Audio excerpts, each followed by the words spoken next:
Hello, welcome to Confessions of a Frustrated Game Master. My name is Robert, the narrator, and thank you very much for joining me. Confessions of a Frustrated Game Master will be a vlog, obviously, but it will be about tabletop role-playing games and the challenges that a gamer faces when he or she and his friends and their friends have grown up and a little long in the tooth. There are a couple of challenges that I've noticed as a gamer who has been playing tabletop role-playing games for 20 plus years, and I've always wanted to put my thoughts down. And hopefully this will be a dialogue, not a monologue. Even though I've been playing for 20 plus years, I don't feel like I have all of the answers. I feel like I have some answers, some tips and tricks that I have to pass on to fellow hobbyists. But I would love to hear from you. Sometimes I'll have an issue that I don't know quite what approach I want to take with it, and I'll put the question out there, and I love to hear from you and love to talk about it. So not only will Confessions of a Frustrated Game Master be about playing role-playing games when you're an advanced age or an OG original gamer like myself, but I'll also do some product reviews to mix it up, and some other things. I'll talk about my top 10 favorite RPGs of all time and give you some details on why I love the systems and some of the backgrounds on some of those systems. We'll talk about a couple of those tonight. This episode 0, Getting to Know You, is just about that. I want to let you know what my history in the hobby is, some of my experiences, so you'll know exactly where I'm coming from. So that's what we're going to talk about this evening. So again, welcome, and I hope you enjoy yourself. So getting to know me, what is there to know about Robert the narrator? Well, I grew up in as a young man in a fairly rough neighborhood in my town. It was a fairly tough upbringing, but I grew up with some guys who were nerds, just like myself. We loved action figures and watching Saturday morning cartoons. We would spend hours taking empty cardboard boxes and cutting them up, taping or gluing them together and turning them into either robots of our own making, just cardboard robots, no electronics inside or anything like that, or small starships that we would segment off for the different compartments and draw little control panels on the cardboard and everything. So we were geeks, and we were all growing up together in a fairly rough environment. Now, as I got a little bit older, as a young man, still a young man, I came into contact with some friends who introduced me to role-playing games. I had never heard of role-playing games before, but I was very appreciative, or I would appreciate being introduced into this new hobby by guys that I was growing up with. Now, unlike most players, I was not introduced to the hobby with Dungeons and Dragons. Almost to a person, every time I talk to someone about what their first experience with a role-playing game was, they always say Dungeons and Dragons. That was not my experience. My friends that I grew up with introduced me to the role-playing game hobby with a game called Champions. Now, Champions was a superhero role-playing game that was created in the late 80s by a company, Hero Games. The Champions was part of their Hero system, which was a multi-genre system. So you could do a plethora of things with a Hero game or Hero system. And you could do, of course, supers. You could do science fiction, fantasy, modern. You could do so much because it was a generic system. And I believe that Champions and the Hero system may have been the first, if not the first, one of the first role-playing games to use a point-buy system. Now, as were a lot of role-playing games in the earlier days of tabletop role-playing, Hero games, Hero system was a fairly complex system. Just to give you an idea, there were approximately 8 to 12 characteristics that you spent points on for your character. Everything from strength to dexterity to presence to constitution. And then there were maybe 6 to 8 figured characteristics that were derived from those 8 to 12 characteristics that you spent points on. You could also spend points on the derived characteristics to boost those above their figured values. But that is a lot of characteristics. As you probably know, if you're watching this vlog, Dungeons and Dragons has six attributes. So Champions was a very rules heavy system. Whenever someone says to me today that a system is complex, I laugh at them, because I started with probably the granddad of complex RPGs, Champions. And I don't know, I've never played Rolemaster, but some people would argue that maybe Rolemaster holds that title, but Champions is right there with them. So I'll tell you a little bit more about Champions, my first love in role-playing games. Champions, as I said, was a superhero RPG. It wouldn't have any characters or settings that you would be familiar with. The designers of the game created the setting and created all the superheroes and supervillains that would take part in that setting. No Marvel characters, no DC characters. Of course, Marvel and DC would have tons of their own role-playing games, a lot of which I have played. But all of this setting for the Champions role-playing game and the characters were all new. My first character, speaking of characters, I think was a character called Ghost, or the Ghost. And he could become dissolid so that he could pass through solid objects. I think he could fly and had some type of fear attack, so he would frighten the criminals, and had some other powers. But that was my first character, the Ghost. And back in those days, my mind was just blown by the concept of role-playing games, because I had never heard of role-playing games in my life. But apparently I'm a fairly imaginative and creative guy, so I was swept up into the role-playing game hobby. Shortly after being introduced to Champions and playing, I would start game mastering for my friends, making characters and new adventures, and I was really hooked. We played Champions a lot, a whole lot, and when we started playing. At some point after being introduced to Champions, I believe I was introduced to Dungeons and Dragons. I've never played first edition or basic Dungeons and Dragons. I started, I'm pretty sure, with advanced second edition D&D. Dabbled with that a little bit. Never ran Dungeons and Dragons, but I did play. So that was my introduction into the hobby, the Champions superhero RPG. Talk a little bit about that. May do a product review a little bit later. But after being introduced to the Champions RPG and dabbling a little bit with Dungeons and Dragons, I really kind of kicked the door down to the hobby.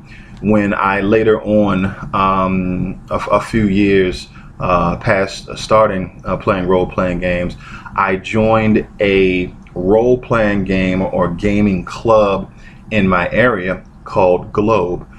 Globe stood for Gamers League of Baltimore Elite, and Globe was kind of an offshoot or a splinter from one of our local science fiction book clubs. The parents or adults had a local science fiction book club, and their kids, some of them split off and started their own gaming company. And this is really where I learned a lot about the hobby.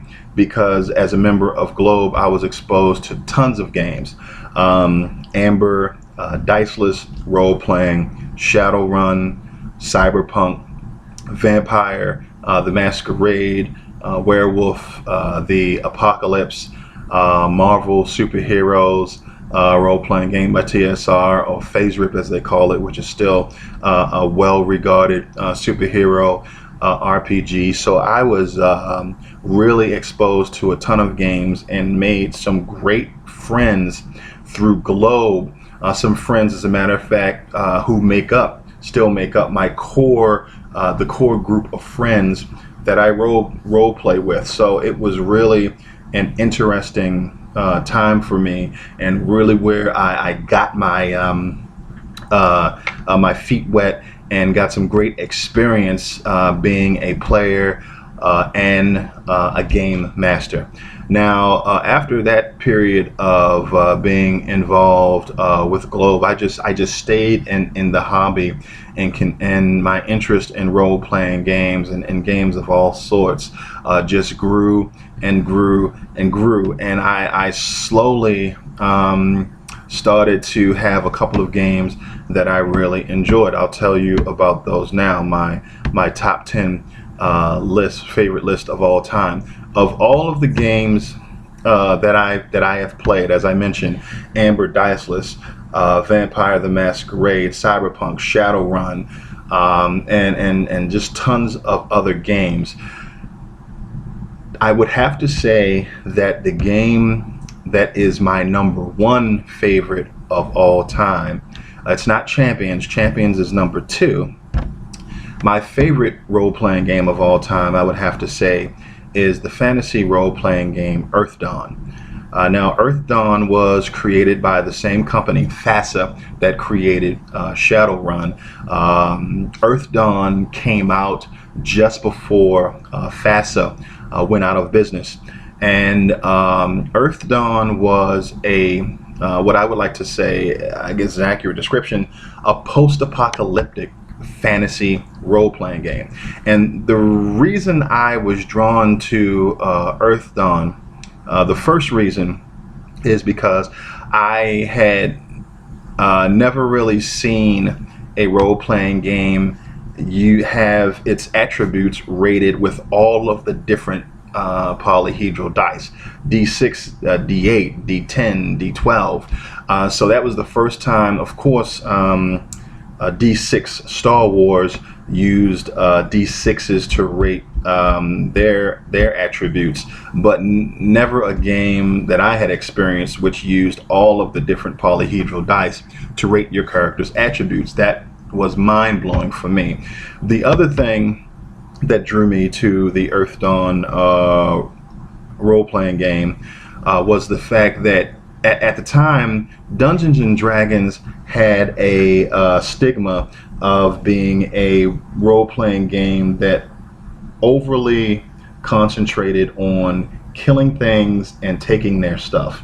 That is a complaint that you hear fairly often about Dungeons and Dragons. You know, I think that there is a great focus on killing things and taking their stuff in Dungeons and Dragons, but I don't think that there's particularly anything wrong with that. However, Earthdawn had a totally different approach. As a matter of fact, in the Game Masters section of Earthdawn, it said that if your characters, your PCs come across a monster or an NPC that they were not meant to fight, and they attack it and start fighting, don't give them any experience points. So that was a totally different viewpoint. You know, I don't want to say that it's right or it's wrong, but it was different, and it really drew me to the game. And the third thing that drew me to Earthdawn, the third and final thing, was the setting.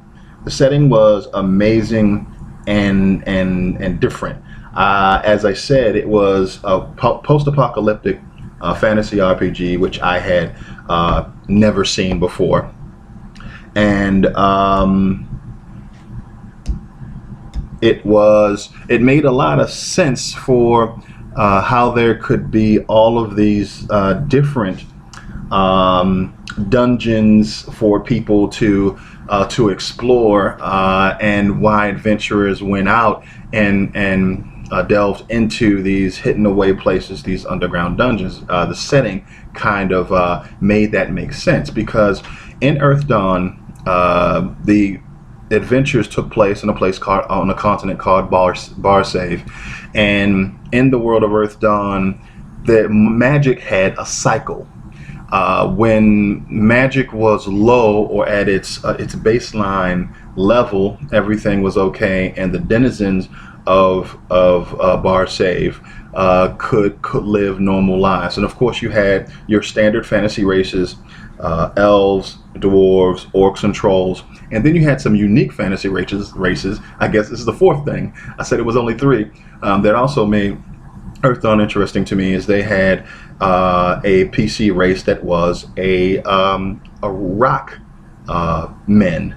They also had a lizard person race called T-Scrang. They were river sailors, and very suave, and fought with panache and used their tails. And then you had windlings, which were basically fairies. They were 6 inches tall. They had wings. They could fly.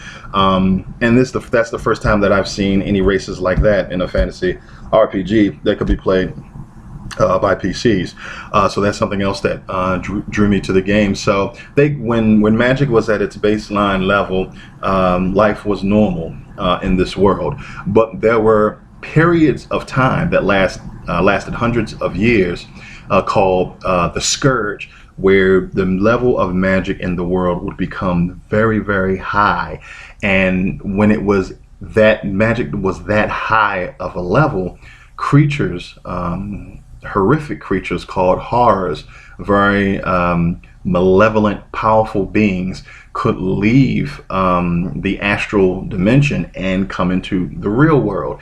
And these creatures were so evil and so powerful that the people of Barsave had no choice but to hide themselves away in underground cairns.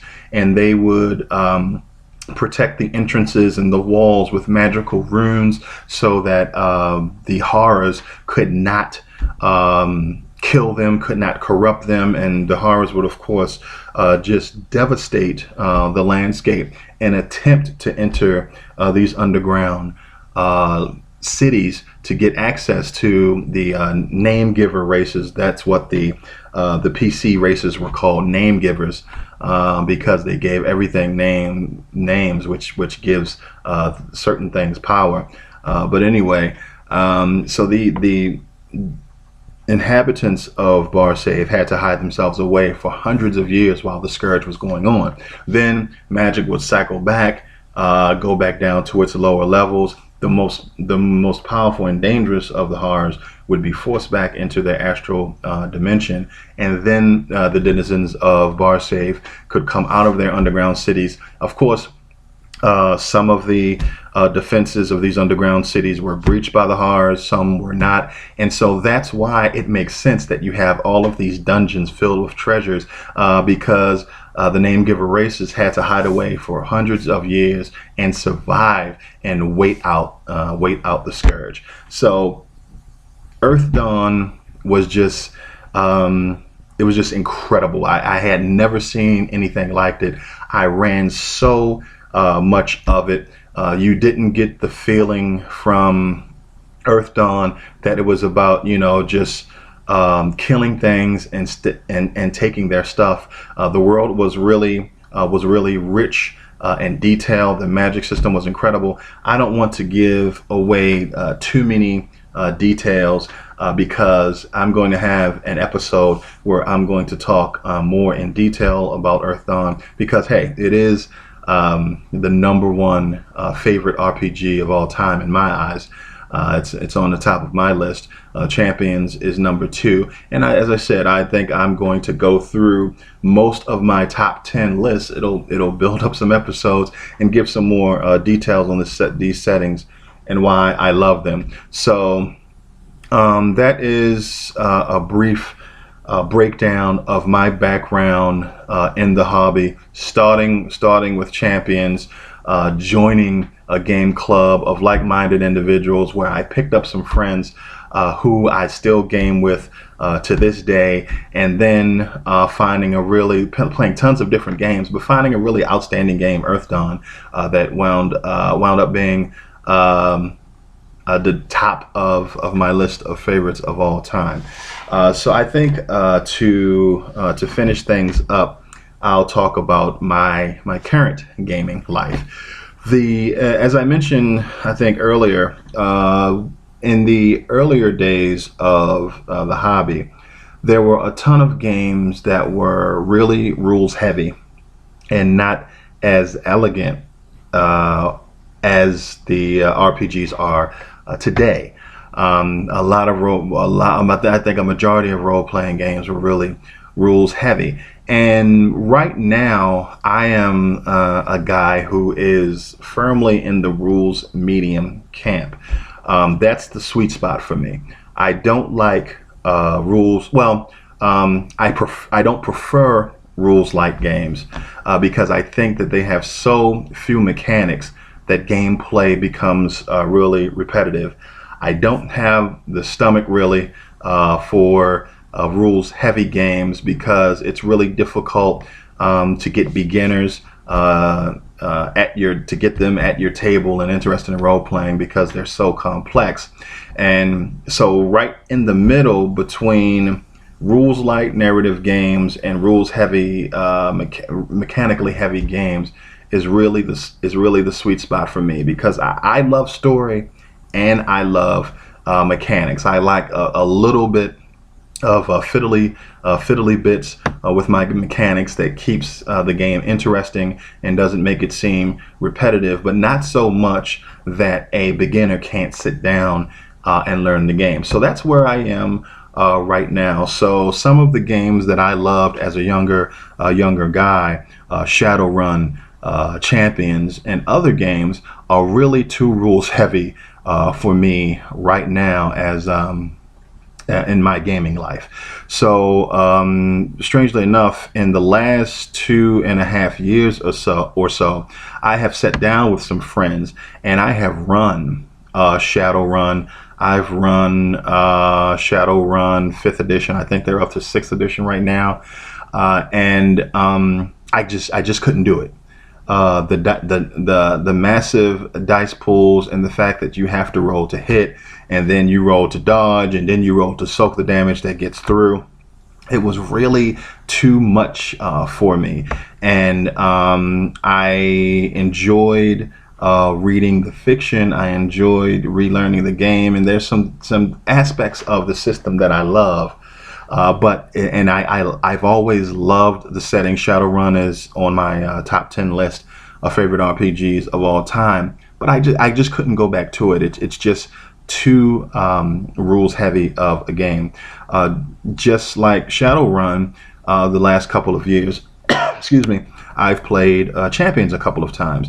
I played with the guys who introduced me to Champions, and getting an opportunity to sit down with longtime friends and have a good time, that's fantastic. That's what everybody loves. But I don't think I enjoyed the game as much as I enjoyed just being in the company of friends who I've known for a long time. What tends to happen with Champions is it tends to bring out the competitive side of my friends.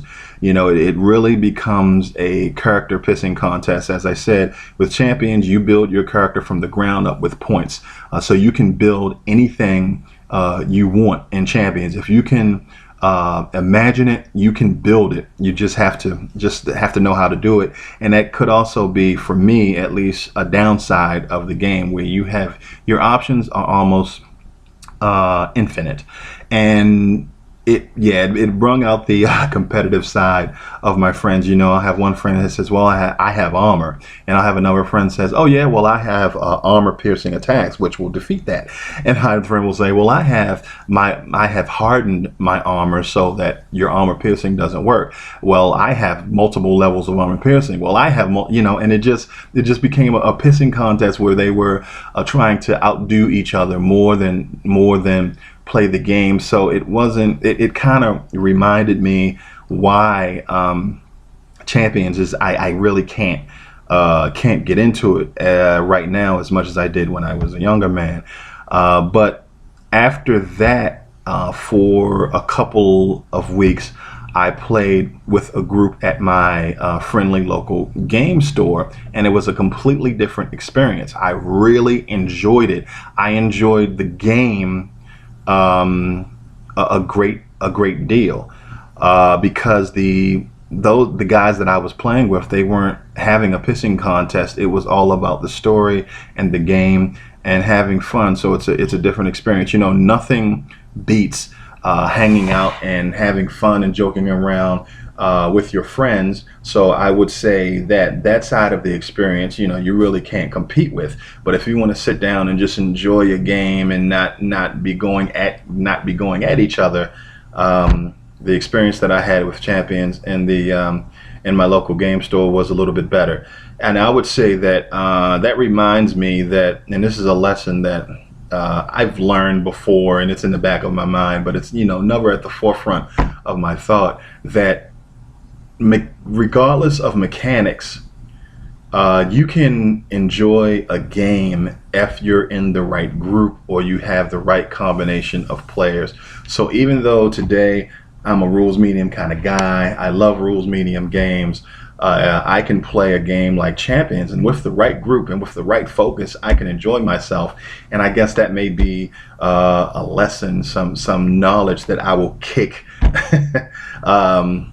in this episode, that you may not want to focus so much on the mechanics of a game, but the guys that you're playing with, because they can having a good group of guys or gals that you're playing with can make a game that normally would not be your preference, can make it much more enjoyable.